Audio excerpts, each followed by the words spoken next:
এই বাংলাদেশের জন্ম হয়েছিল 1947 সালে। এই মানচিত্রটা পাকিস্তান নামে, তখন নাম ছিল কি পাকিস্তান, এই নামে এটার জন্ম হয়। মুসলিম মানচিত্র, যেই রাতে ব্রিটিশ অফিসার এই মানচিত্রের ঘোষণা দেন, সেই রাতটা ছিল রমজানের 27 তারিখ, কদরের রাত। অর্থাৎ এই মানচিত্র জন্ম নিয়েছে লাইলাতুল কদরে। আর লাইলাতুল কদর কিসের রাত? কিসের রাত? কোরআন নাজিলের রাত, ঠিক না? তাহলে এইবার ইনশাআল্লাহ যদি নির্বাচন একখান হয়, তাহলে সমস্ত ভোট কোথায় দিতে হবে? এই কোরআনের পক্ষে, কোরআনের বক্সে, ঠিক না? ইনশাআল্লাহ রাজি আছেন? কারা কারা রাজি আছেন আমি দেখি।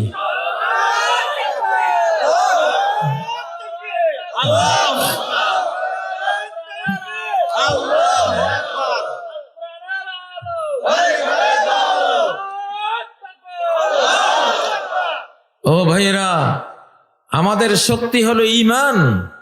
আমাদের শক্তি কি? ওয়ান্তুমুল আ'লাউনা ইন কুনতুম মুমিনিন। তোমরা সবার উপরে, সব জাতির উপরে, কোন জাতি তোমাদেরকে দাবিয়ে দিতে পারবে না যদি একটা শর্ত পূরণ করো। সেই শর্তটা হলো শুধু ঈমান। সেটা কি? ঈমান। মুসলিম জাতি বিজয়ী হয় অস্ত্র দিয়া না, কি দিয়া? ঈমান দিয়া। কেমন ঈমান? আফ্রিকার জঙ্গলে হযরত উকবা ইবনে নাফে গিয়েছিলেন, বা উকবা ইবনে আমের, তিনি গিয়েছিলেন দেশ জয়ের জন্য, ইসলামের কালেমা প্রচার করার জন্য, ধর্ম প্রচার করার জন্য। আফ্রিকার জঙ্গলে সেই সাপ, সিংহ, বাঘ, ভাল্লুক, হিংস্র প্রাণীতে ভরা।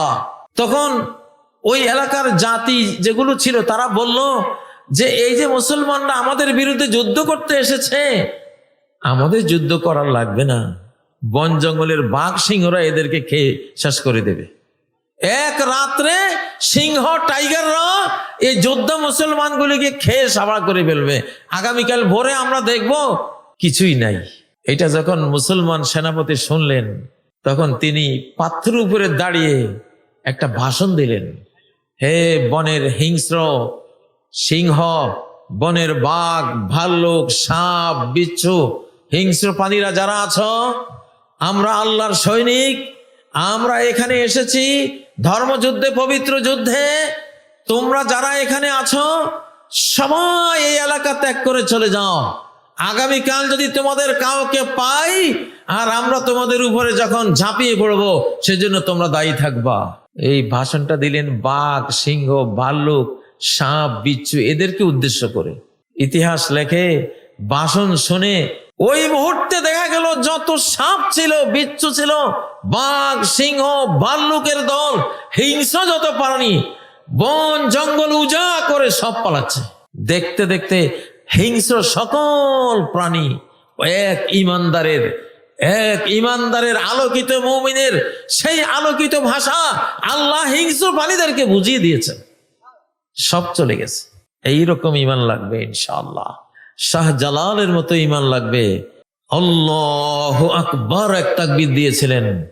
গৌর গোবিন্দের রাজপ্রাসাদ শুধু তাকবীরেই ভেঙে পড়েছে, ঠিক না ঠিক? সেই ঈমানের জন্য, সেই ঈমান আনার জন্য এই যুগটা উপযুক্ত ইনশাআল্লাহ। এরকম ঘটনা ঘটবে যে এরকম মুমিন এখন বাংলাদেশে তৈরি হবে, সারা পৃথিবীতে তৈরি হবে। সাদ ইবনে আবি ওয়াক্কাস রাদিয়াল্লাহু তাআলা আনহু দাজলা নদী পার হবেন, 60,000 সৈন্যবাহিনী, ঘোড়া, উট, খচ্চর, গাধা, এত বিশাল বাহিনী। পিছন দিকে তাকিয়ে বললেন, আমার সৈন্যবাহিনীর মধ্যে ভারী কেউ আছো কিনা? তারা বলল, না, আমরা ভারী কেউ নাই। ভারী বুঝেন তো? ভারী মানে কি? পাপী, পাপের বোঝায় ভারী কেউ আছো কিনা।